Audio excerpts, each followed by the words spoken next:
Speaking of that 2024 class, let's just say Billy Napier was not sitting on his laurels crying about the fact of losing Austin Simmons. What is up, everybody? It is Jake with Master of Football back at it again. Happy Wednesday. Thank you so much for being here. If you want to be up to date on everything college football, pro football, Madden, EA college football, NFL draft, anything related to American football, hit that red subscribe button. You will not be disappointed. Also hit the like button too. And if you're on Twitter, hit the follow. Twitter fam is growing. Anyways, without further ado, let's get into the video. All right, guys. So I saw a report that came by from ESPN the other day that I have to check into because it was extremely confusing. Now, remember here, the report was confusing. We'll go through the clarifications about that because it contains something that's almost unheard of. However, connected to that and with multiple other subsequent articles that I was to read, it also revealed at how well the Florida Gators are doing in recruiting right now.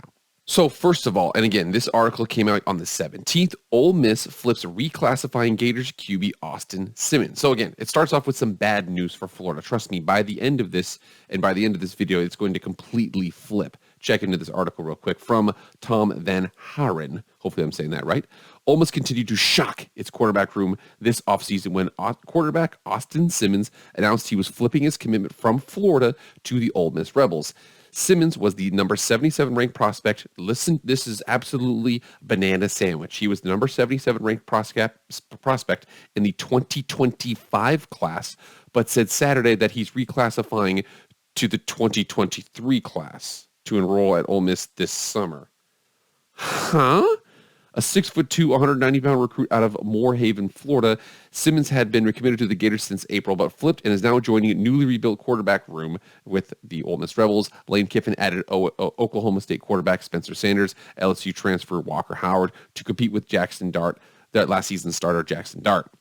So not only did this guy just skip 2 years of high school, he also went to a room that is crowded, that is drastically looking for it. And again, whether or not Lane Kiffin's like, I don't have the guys from spring practice, whether or not he says, just get here, just get after it, whatever that situation is, he looks like he has an opportunity there. Reclassifies 2 years, skips his junior and his senior year. This is insane that this is even capable of happening here. But it looks like that's the situation with this guy skipping 2 years to go to college here. Absolutely nuts. So again, leaving, wasn't committed to Florida Gators for the 2025 class. However, he's now committed to Ole Miss's 2023 class. This is absolutely nuts.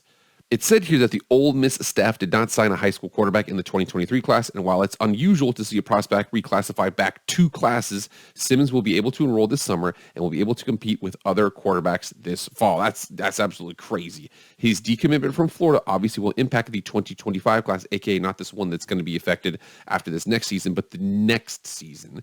But the Gators will have time to fill that spot. The coaches lost a commitment from Jaden Rashada in the 2023 class, but they still have ESPN 300 quarterback DJ Legway committed in the 2024 class. Legway is the number 14 overall prospect and a 5-star prospect in the 2024 cycle. Speaking of that 2024 class, let's just say Billy Napier was not sitting on his laurels crying about the fact of losing Austin Simmons. Boom, on the 17th as well. And again, the Gators have been on that recruiting trail. Florida lands the number 2 inside linebacker for the 2024 class among a trio of ESPN 300 recruits. Coach Billy Napier in Florida have been very active on the recruiting trail Saturday, nearly doubling their number of ESPN 300 commits. On the same day, the program saw 2025 ESPN 300 quarterback Austin Simmons, the one we just mentioned. He recommitted to, he reclassified to this year, skipping 2 years. Billy Napier secured pledges from 4 players for 2024, including 3 2024 ESPN 300 prospects. Boom, we've got Austin Childs Jr., the number 63 prospect and number 2 inside linebacker, the highest ranked player of the quartet that committed on Saturday, bolstering a class that ESPN had ranked 11th. Childs, a product of Our Lady Good Counsel High School in Maryland, decided between Michigan and in-state Maryland. And then we go to tight end, number 102 overall, Amir Jackson. We got defensive end, Amaris Williams, number 279 overall. And then we have defensive tackle Nasir Johnson out of Dublin High School in Georgia. Round out the Gators 4 new commits. And again, it goes through the fact that Florida now has 7 ESPN 300 pledges for the 2024 cycle. And remember here, they also got somebody else just the other day. So in addition to all those guys, this article comes out a couple days later, 2 days later, 5-star defensive end Javonte Waller, number 16 in the ESPN 300, commits to Florida. 5-star defensive end Javonte Waller commits to Florida on Monday night. He's the number 16 player in the 2024 ESPN 300 from Piscayune Memorial High School in Picayune, Mississippi, I apologize for saying this wrong, becomes the highest ranked defensive member and the second five-star prospect of Billy Napier's 2024 class. Quarterback DJ Legway is ranked number 14th overall. And again, what Waller just said, it just felt at home when I was there, both on my regular visit and my OV. It continues on. He's the fourth ESPN 300 player for the Gators have secured a pledge from since Saturday. So, damn, your boy is absolutely getting after Billy Napier. So you think about the fact what he's doing here. The Gators are on fire, and Billy Napier is too. So if I'm a humble college football fan out here in Boise, Idaho, it was one of those situations where you hear about teams and you see them doing well. And again, I had grown up with Urban Meyer, Florida, Tim Tebow, Chris Lake, boom, national championship, bop, bop, bop, bop, bop. And it seemed like they had fallen off. They've always had good teams, but they haven't been at that championship level in a while. So what I wanted to see was like, what's the situation with Florida, man? They've got plenty of recruits right there. They're doing really well in recruiting as of late. What was their story heading up until this point? And from what I can tell, I wasn't able to find any correlation with offense or defense. Offense was good some years, defense was better some years, offense was bad some years, defense was bad some years, whatever the situation. It was kind of up and down. There was no correlation with that. From what I can tell, somebody gets at Florida, ever since Urban Meyer, somebody gets at Florida, ride the coattails of the previous coach, fall off, get fired. Gets at Florida, first year's a pop, and then they kind of ride the coattails, fall off, and get fired. That's kind of the situation that I see based on the history of these coaches.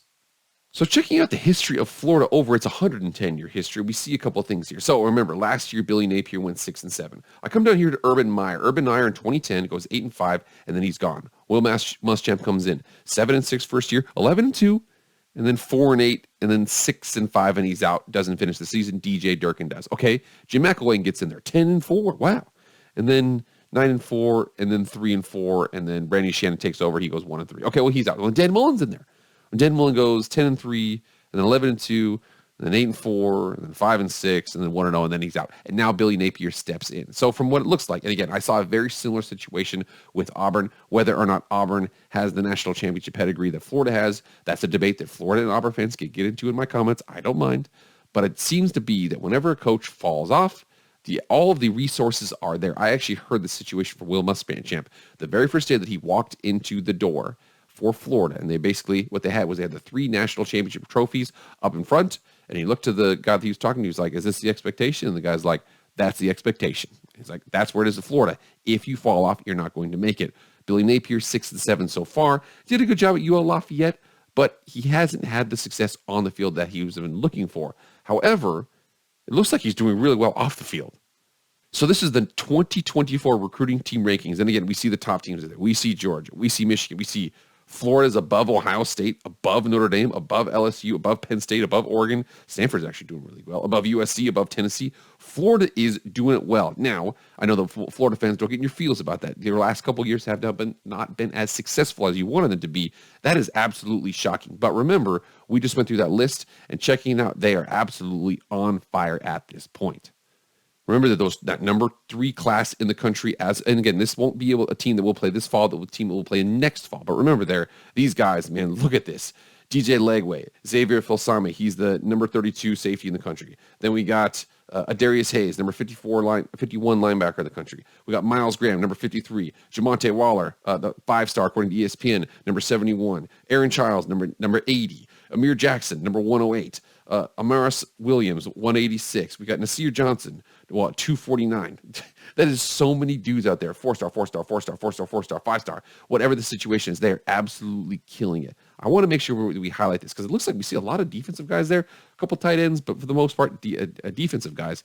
But DJ Legway is a guy we absolutely got to talk about because he's an interesting style of quarterback.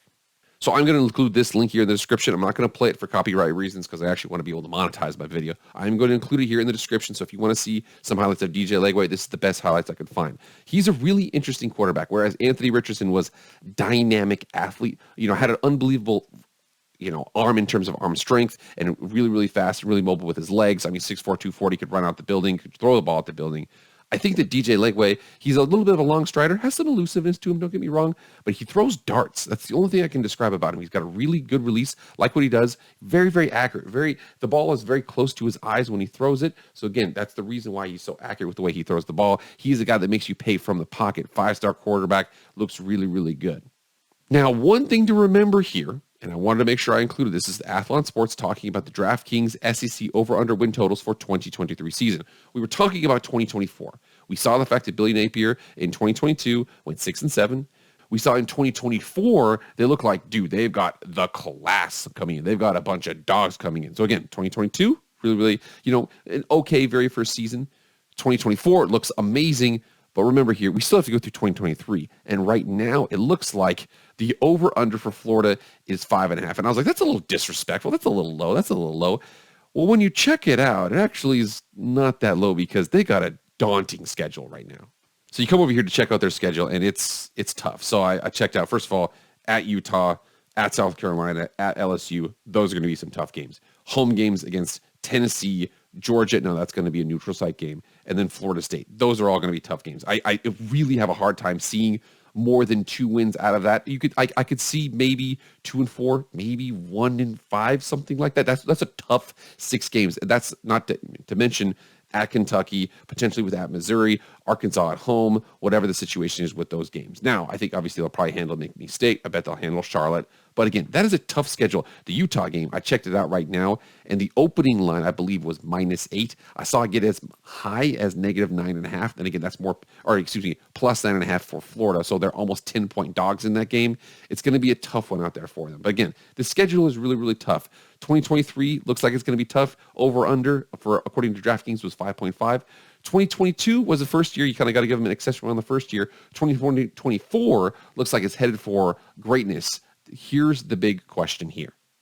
The big question I have for Florida in 2023 is, are you going to be able to wait until 2024? Again, we saw DraftKings, 5.5 is the over-under for them. That's what the betting market says. And again, they could get to 6-6. That's fine. Remember, last season they got to 6-6, lost their bowl game. They went 6-7 overall.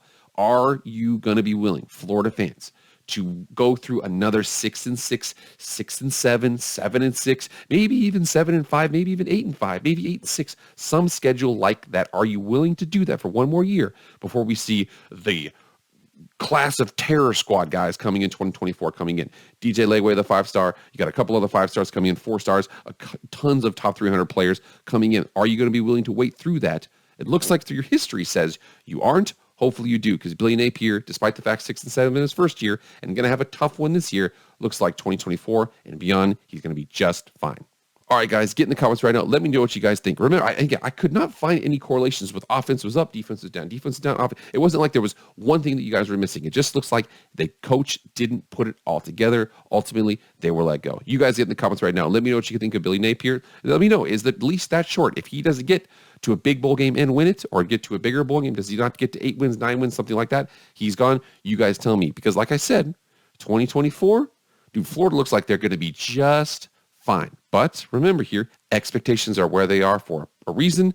And it looks like, remember, recruits don't win games, okay? Ask Texas A&M about that. You have to still win the games. But anyways, get in the comments right now and let me know all that stuff. Also, like, share, comment, subscribe, and also follow me on Twitter.